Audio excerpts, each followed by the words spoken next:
All right, I have no idea whether Amy Coney Barrett, the Indiana judge, or from Notre Dame, I should say, is chosen by the president tonight. But if she's not, we're told that her being deemed too Catholic, and for that matter, too right to life, might come back to haunt her and take her out of the running.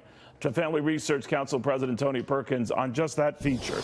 Now, Tony, I would say on this, I don't care your particular positions on a candidate, but that was one of the disqualifiers, or that she was too radioactive on this particular Roe v. Wade pro-life position.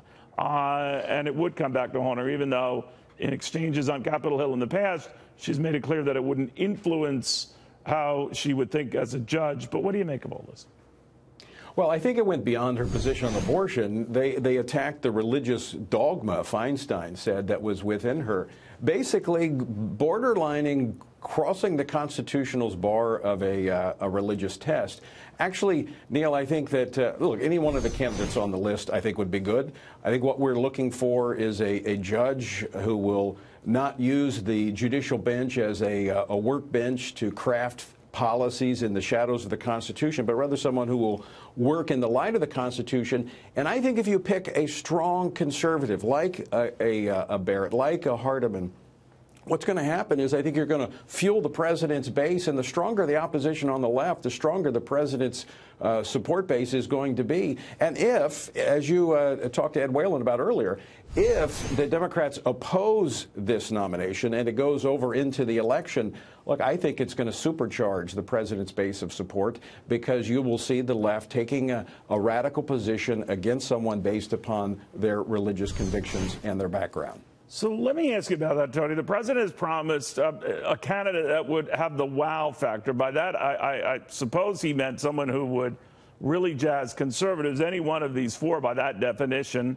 presumably would fit that bill. But are there others that gather your attention for that wow factor? Well, again, I want to go back to Barrett, and her confirmation a year ago to the circuit court, and when she was attacked because of her faith, her background, it really engaged the base, the conservatives across the country, who saw the extension, the continuation of Barack Obama's religious hostility.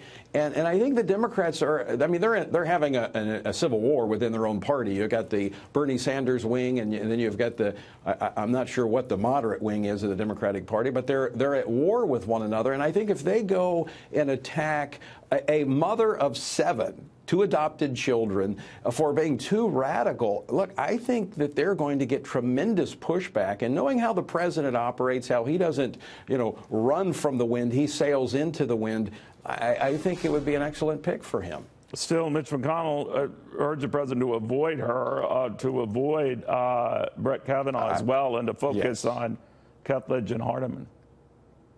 You're right. And I mean, look, Mitch McConnell is, Mitch does some great things. Right. The president's policies and politics are different than the traditional Republican way of thinking that we try to, kind of weave and bob and go down the middle. The president, look, he loves a good fight, and so does his base. And I think when we're talking about the court, and again, the court has done more to divide this nation in the last 50 years than anything else. And the president is saying, look, I'm going to pick a constitutionalist, one who will abide by the letter of the Constitution. Look, I think his base of support, they're ready to roll up their sleeves and go to work and help this president confirm his nominee.